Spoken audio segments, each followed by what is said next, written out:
Ayat ke-57. Wa ammal ladzina amanu wa amilus solihati fayuwaffihim ujurahum wallahu la yuhibbuz zalimin. Dan adapun orang-orang yang beriman dan melakukan kebaikan, maka dia akan memberikan pahala kepada mereka dengan sempurna, dan Allah tidak menyukai orang yang zalim. Ketika kita tetap menjaga iman kita, lalu dengan iman itu, dengan keyakinan itu kita kemudian semangat memperbanyak amal soleh, karena kita yakin amal soleh ini akan memberikan kita kebahagiaan dunia dan akhirat, maka Allah akan berikan pahala balasan dari amal soleh yang kita lakukan dalam keyakinan iman tadi dengan sempurna, Ibu. Walaupun amal soleh yang kita lakukan itu tak sempurna. Misalnya semayang, kamu kira-kira kalau semayang berapa persen kira-kira khusyuknya? Ada 100% mulai dari takbiratul ihram sampai dengan salam? Tak pernah terpikir dengan yang lain selain bacaan solat kita? Apa leman lah, atau kadang-kadang sering terlintas dalam pikiran kita rumah kita, anak kita, atau kunci yang hilang, kacamata yang hilang, duit yang hilang dalam solat padahal kan? Nah, ta'ala. Kalau khusyuk itu yang baik itu kan tak terpikir, ya, tak terpikir. Bahkan sahabat itu ada sahabat Nabi SAW itu ketika pahanya itu pukangnya itu nih kena anak panah, dia tak tahan kalau dicabut anak panah itu pada saat di luar solat, tapi dia ujinya cabut pas aku semayang, pas dicabut tak terasa ngadu bila kita ada. Nah, itu ta'ala, saking khusyuknya beliau tadi itu. Kita sengat nyamuk bae lah bergaut mana-mana ya.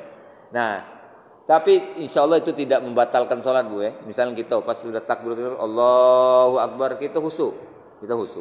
Tapi di tengah-tengah kemudian terlintas misalnya, terkenang dengan omongan anak, dengan tentang tahu-tahu terkenang yang dicari sebelum sholat tadi. No, iyo di situ misalnya, tiba-tiba kan terkenang seperti itu. Nah, itu tidak boleh membuat kita kemudian lalu membatalkan sholat kita. Kita ulang baru takbiratul ihram, ini tidak perlu. Jadi cukup ketika itu langsung hilangkan, langsung tepis, jauhkan, balikkan lagi, dengarkan lagi bacaan solat itu.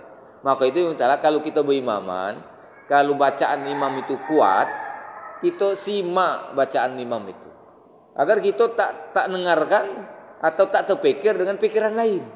Kita kan bisa fokus dengan bacaan imam tadi. Apalagi imam yang baca Quran tadi itu bagus. Nah, maka lemahlah kita dengarnya tadi. Bila perlu ketika kita baca Al-Fatihah setelah waladdallin imam, kemudian belumlah setelah selesai Al-Fatihah kita baca, imam belum baca ayat gitu ya, pada rakaat kedua, kita berhenti Al-Fatihah tadi, kita simaklah itu. Simaklah bacaan imam.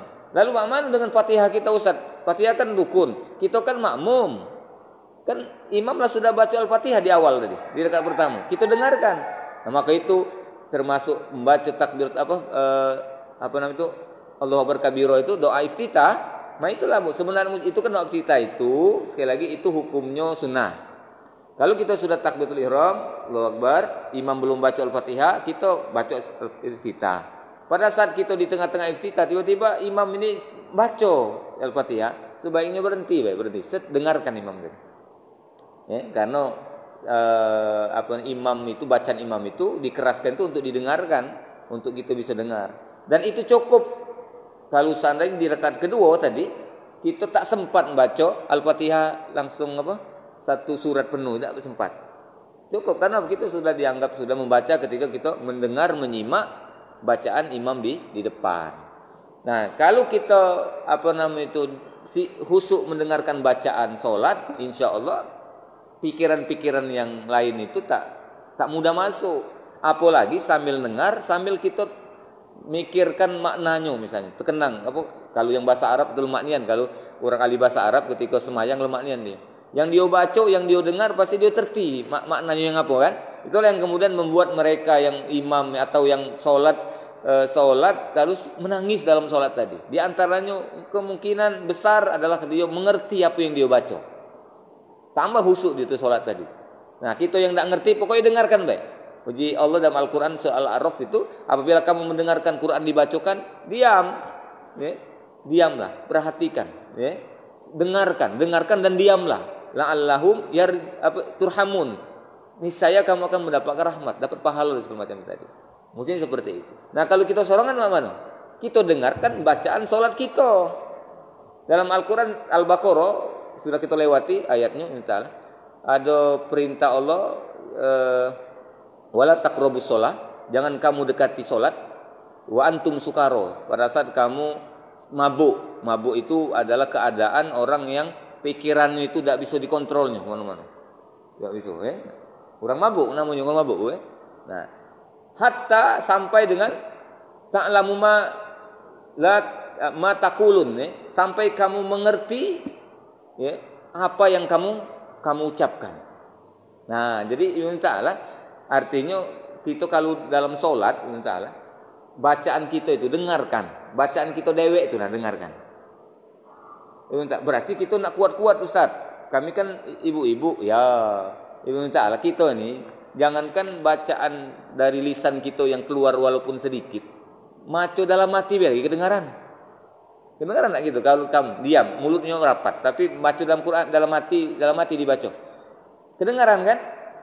Kita bisa memperhatikannya itu. Apalagi kalau keluar walaupun sedikit-sedikit. Maksimal perempuan itu kalau ingin mengeraskan suara terdengar oleh telinganya seorang.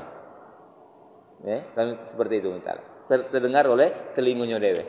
Atau kalau baca kurang dari situ. Walaupun samar sekalipun orang di kiri kanan tak kedengaran, kita telinga kita ni baca dengarkan bacaan kita itu. Nah, maka itu dengarkan bacaan kita sehingga kita khusyuk. Nah, kita paham bahwa khusyuk itu berat. Rasulullah dah menyebutkan itu illa alal khashiin. Sesungguhnya salat itu berat kecuali untuk orang yang khusyuk dalam salatnya. Apa tuh khusyuk itu? Ada pengertian khusyuk lagi, ada lagi dalam Al-Quran. Khusyuk itu adalah orang yang sholat itu sadar bahwa dia bakal ketemu dengan Allah, bakal kembali kepada Allah, dan bakal mempertanggungjawabkan apa yang dia lakukan selama dunia ini. Sholat ini akan ditanya oleh Allah SWT, akan dikoreksi, dievaluasi oleh Allah. Dia khawatir kalau ketemu kaget, banyak bolong, banyak salahnya semayang kau tadi. Nah, makanya kemudian dia berbenaran, ihsan dalam sholat tadi itu. Nah, itu definisi solat khusyuk dalam Al-Quran tadi. Nah, Ibnu Ta'ala, jadi kita maklumi, kita pahami dan kita minta kepada Allah bisa memakluminya. Kita ini kadang-kadang agak susah khusyuk solat tadi. Tetapi Ibnu Ta'ala, ketika kita solat melakukannya dalam keadaan iman, yakin bahwa solat itu adalah wajib untuk kita. Kalau kita tinggalkan, kita berdosa. Dan solat itu adalah sebab Allah akan memberikan pertolongan kepada kita. Wasta'inu bis-sabri was-shalah. Maka kita yakin itu walaupun banyaklah tak khusyuk dalam solat tadi, tapi tidak batal solat kita secara fikih, tidak batal, tapi kita lemah tak khusyuknya misalnya. Maka Allah berjanji dalam Al-Quran itu tadi untuk orang yang beramal soleh dalam iman tadi, dengan iman tadi Allah akan berikan pahala yang sempurna. Misalnya pahala solat itu 1000. Pahala solat Nabi itu solat sempurna itu solat Nabi Jadi Nabi itu solat misalnya pahala dari Allah 1000. Kira macam itu.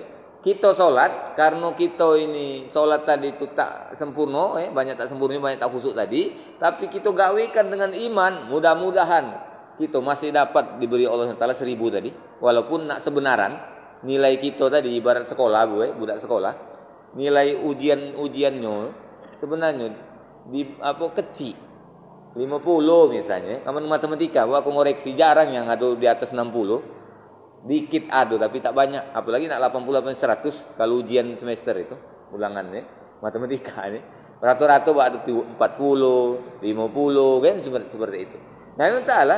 Jadi nilai kita sebenarnya supaya itu. Kalau nak sebenaran misalnya pahala solat kita paling 300 misalnya. Tapi kita gawikan dengan keimanan, mudah-mudahan kalau tak sampai 1000, kita bakal dapat minimal 8. Kalau tidak, kita berharap 700 dapatnya. 7,5 misalnya itu. Padahal sebenarnya aslinya kita dapat 300 sebenarnya. Nah, mana caranya?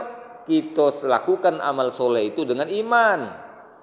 Ini Allah dalam Al-Quran tadi kan. Dan adapun orang-orang yang beriman dan melakukan kebaikan, maka dia akan memberikan pahala kepada mereka dengan sempurna pahalanya tadi, nilainya itu besar.